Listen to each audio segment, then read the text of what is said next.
Right. Good morning, everybody. My name is Matthew Butters. I work for Pascal and Watson Architects. We we undertake a huge number of transportation buildings. But that's not what I'm here to talk to you about. I'm here to talk to you about the themes that I think that you'll cover over the course of today, which is to do with the interaction between cities, people, and transportation, that trinity and that relationship, and how that works its way out and how it's going to change in the future.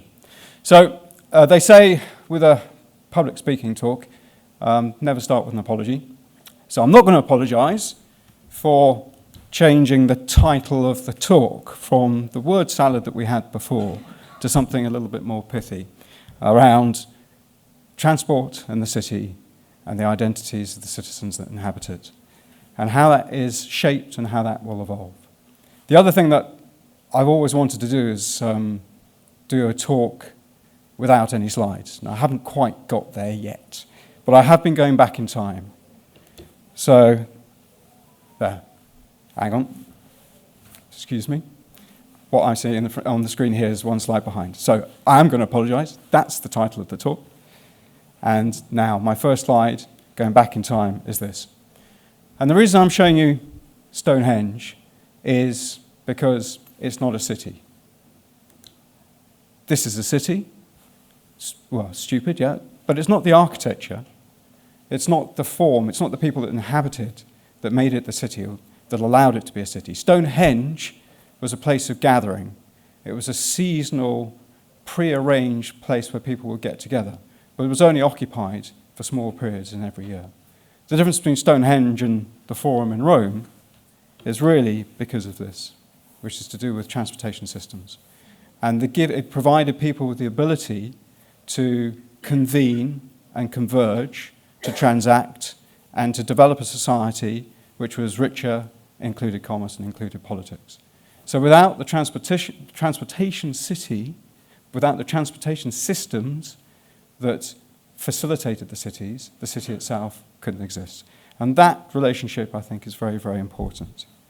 And of course, it went on to shape the form of cities themselves.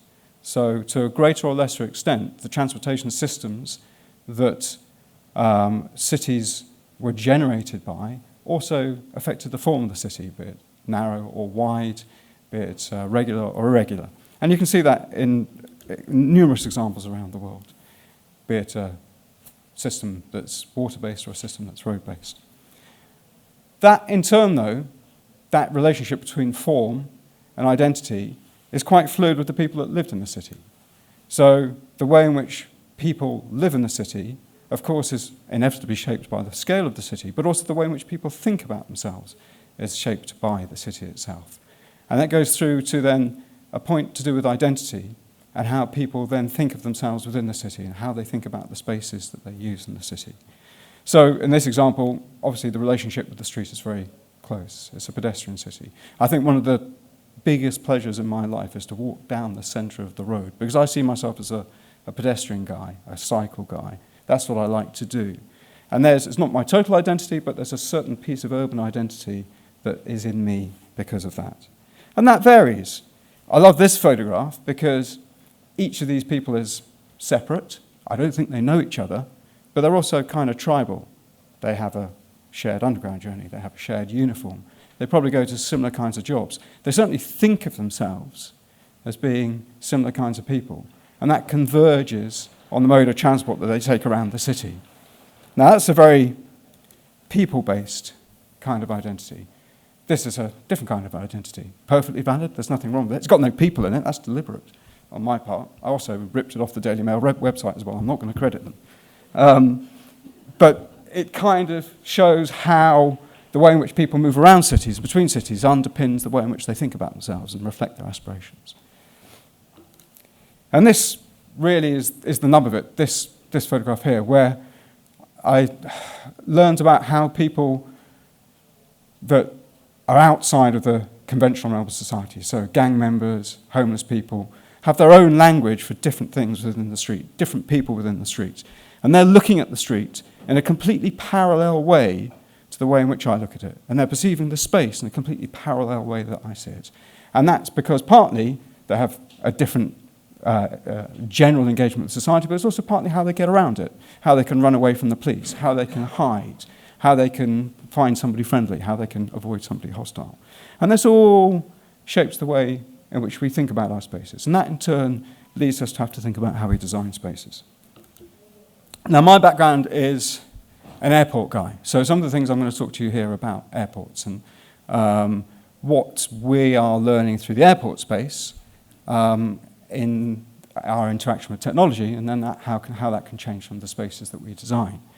But airports are also interesting because they are somehow other from the identity of the city. And that's partly because there's a geographical dislocation for practical reasons between airport and city. You can't land a 747 in the middle of London. But also there's a psychological disconnection. There's an identity disconnect, which is to do with people not thinking about the here and now of the airport. They're thinking about where they're going. They're already in Mallorca. They're already on their way to Bali. They've got the business meeting they've got to prepare for in Edinburgh. And that somehow informs the way in which the airport also interacts with the city. And that separation has been there for a while. And it's kind of a factor in society in general. There's a bit of othering that goes on now between different identity groups. Be you pro-LTN or anti-LTN? Are you for ULZ or are you not? Are you in favour of airport expansion? You're not in favour of airport expansion. And it's been quite funny for us as airport guys because we were the golden boys of commerce and construction once upon a time. Alan's laughing there. And now we feel a little bit like refugees from COVID and from carbon reduction. We're just, things are a little bit uncertain for us as well. So it's sparked a good deal of thinking within the aviation industry about what we should do and how we should place ourselves, both in relation to the urban fabric, but also in society as well. So technology is something which is affecting us all, clearly. Within the airport world, it gives us the ability to bring together many layers of the different back office systems that support the airport operation. And it then allows us to overlay those things that are important to either the operator or the passenger. So within the mobile phone, you have the ability to present people with opportunities that weren't necessarily clear before. And airports are notoriously intimidating places to navigate. And you find now, and you will all be doing it instinctively, even if I'm sure most of you do it consciously, find yourselves thinking about your journey in a much more holistic way, because you have within your hand the power to plan your journey, to comprehend your journey, and to visualize it in advance. And it affects all transport modes. The train line is a brilliant app, except when it gives me 2-minute connections, which I can't make across the bridge. In the airport context, it gives us the ability to not just book tickets in other ways. And you could be sold your ticket by Google, by the way, or by Amazon, not just the airline, which is a completely different story. But also to think about how you can manage your route to the airport, so your mode of travel, and also the way in which you then can afford the easement of your journey through the airport, be it either online check-in or biometric processes, touchless processes, but even more so, what we're finding is then finding ways of managing the space differently. So you can arrange to turn up for your slot in security at a specified time. You can send your bags on in advance to a specified location. You can pre-book your lunch. There's a whole series of functions that can now be organized so that your journey is not just about checking in at the airport. You can think of it as being a door-to-door journey. So the technology exists, and it's already there to begin to combine all of these processes. And the real barrier that we find is not to do really with the technology. It's to do with agencies, civil constructs, politics, and communication. So it's not about the fact that biometrics doesn't work. It's the fact that sharing the biometrics between different agencies or in different countries with different levels of privacy is a real challenge. Nonetheless, it's making a difference for us. We're beginning to be able to change spaces, make spaces more efficient, and think about what it is that passengers really want out of their spaces, because it begins to change the equation. You begin to, as these services become broadly overviewed and there's a convergence in activities, you then need to think, how do we cater for passenger desires? How do we fit into their identity requirements in a way that was different from before? So that's partly driven by different transport modes, and that allows the potential for airports to change their personality. Airports can be stations. Schiphol is the third biggest commuter hub in the Netherlands, for example. We're familiar with airports being shopping places. They're becoming leisure places. I think the interesting thing here is that they become a place of choice, or they could become a place of choice. Now, the example everybody uses in the airport world is Changi Airport in Singapore, because it's so well known to be a place of preference for the local community to go to.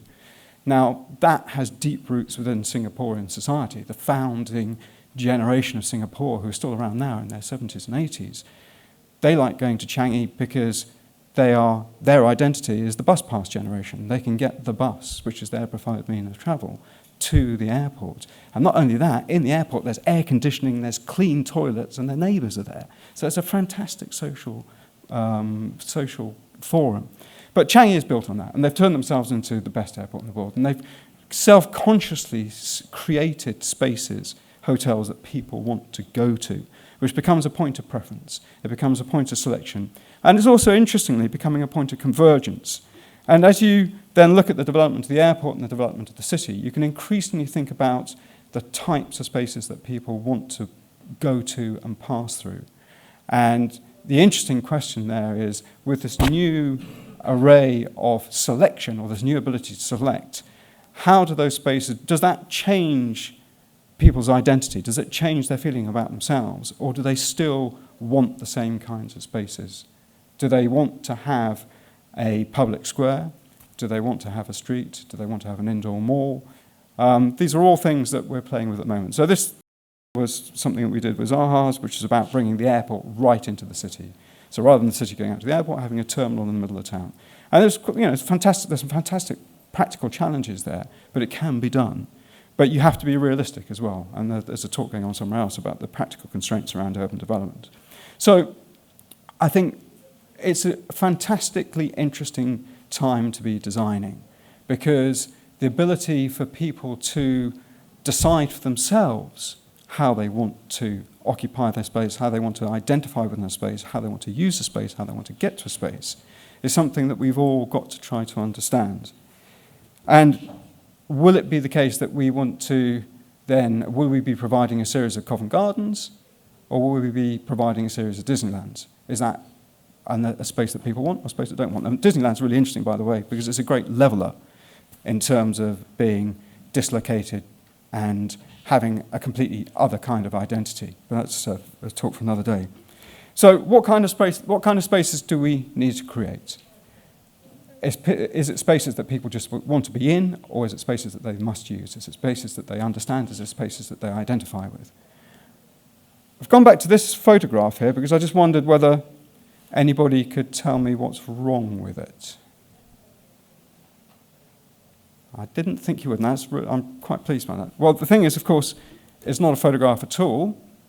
It's an AI image that was generating using those prompts. It's interesting that AI is quite good at doing rather bleak urban streetscapes. It's not quite so good at doing Covent Garden on a happy summer day with lots of shoppers in it. But there's an interesting question there about the authenticity of our spaces and how we design spaces or we use spaces that people engage with. And does the space have to have a legacy? Does it have to have inhabitants that occupy it, as opposed to people coming in from inside, and what's the relationship between them? Because I think that we'd all like to create positive spaces, and we'd all like to capitalize on this opportunity that we have through technology to take people from new and interesting spaces to other new and interesting spaces. But we have to be careful about what we design, and we've got to make sure that it's done with integrity and authenticity. It's not just a series of AI-generated virtual worlds. But given the time that it takes us to design and deliver infrastructure in this country, I think we can say that the future is not tomorrow, the future is now. Thank you.